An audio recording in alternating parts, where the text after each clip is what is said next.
अर्चना और सिमरन दो सगी बहनें थी। दोनों बहनें गरीब घर से थी, इसलिए उनके माता पिता ने अच्छा रिश्ता मिलते ही उनकी शादी दो सगी भाइयों से एक ही दिन कर दी। शादी के अगले दिन से ही दोनों बहनों ने घर की सारी जिम्मेदारियां संभाल ली।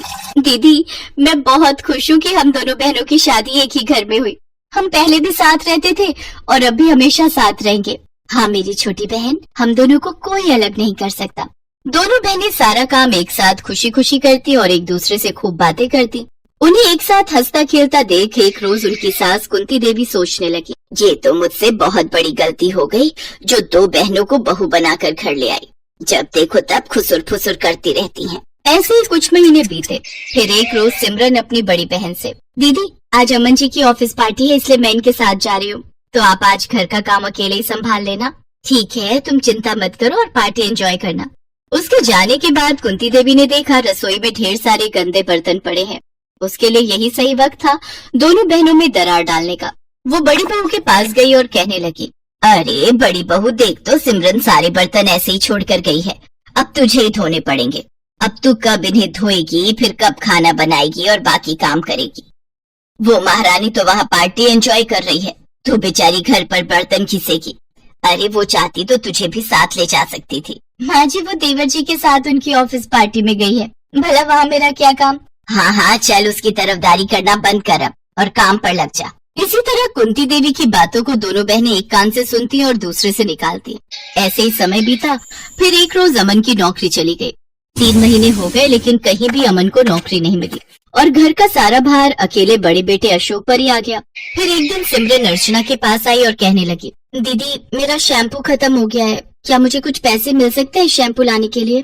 सिमरन, तुम मेरे शैम्पू से बाल धो लो। मेरे पास अब पैसे बचते ही कहाँ हैं, सारा पैसा तो घर खर्च में लग जाता है। मेरा तो खुद नारियल तेल खत्म हो गया है, इसलिए मैं सरसों का तेल ही डाल लेती हूँ। सिमरन उदास होकर वहाँ से चली जाती है। फिर कुंती देवी अर्चना से कहती है, मेरा बड़ा बेटा बेचारा अकेला पिस रहा है और इस महारानी को शैम्पू चाहिए। इतना ही शौक है तो कुछ काम धाम क्यों नहीं कर लेती। एक की कमाई से घर का गुजारा नहीं चल रहा था, जिस वजह से घर में परेशानी बढ़ती जा रही थी और अपनी सास की बातें अब अर्चना को भी सही लगने लगी थी। उसका पति घर चलाता था, इसलिए अर्चना भी अब घर के कामों से काम चोरी करने लगी। फिर एक रोज, दीदी चाय पत्ती तो खत्म हो गई है, चाय कैसे बनाऊं। तो अब क्या तेरे पति के पास इतनी भी सेविंग नहीं है कि 100 रुपए खर्च कर सके। अरे कब तक हम यूं ही दूसरों का बोझा ढोते रहेंगे। आगे हमारा भी परिवार बढ़ेगा, हमें भी तो अपने भविष्य के बारे में सोचना है, कुछ बचत करनी है।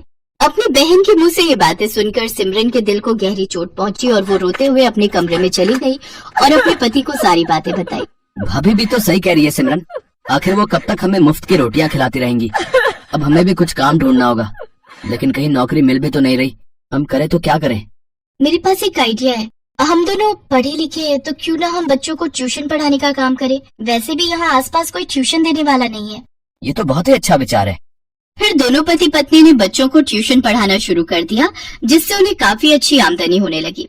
फिर अपनी पहली कमाई सिमरन ने अर्चना को देते हुए कहा, दीदी ये लो हमारी पहली कमाई, अब इससे घर का राशन पानी ले आते हैं। आप मुझसे नाराज होती हो तो कुछ अच्छा नहीं लगता दीदी। क्या हम दोनों बहनें पहले की तरह एक साथ नहीं रह सकती, देवरानी जेठानी बनकर नहीं बल्कि बहन बनकर। मैंने तुझे कब अपनी देवरानी समझा मेरी बहन। माना कि हम दोनों की ससुराल एक है, लेकिन हम हमेशा बहन ही रहेंगे। अगर मैं तुम्हारे साथ गलत व्यवहार नहीं करती सिमरन, तो तुम कैसे अपने अंदर छुपे हुनर को पहचान पाती। ये सब मैंने इसलिए किया ताकि तुम किसी पर आश्रित ना रहो। अपने व्यवहार के लिए मैं तुमसे माफी चाहती हूँ। मेरी प्यारी बहना, मैं आज भी तुझे उतना ही प्यार करती हूँ जितना पहले करती थी। देखा माँ, 2 बहनों का एक ससुराल होने का फायदा। ये सुनकर सभी खिलखिलाकर हंस पड़े।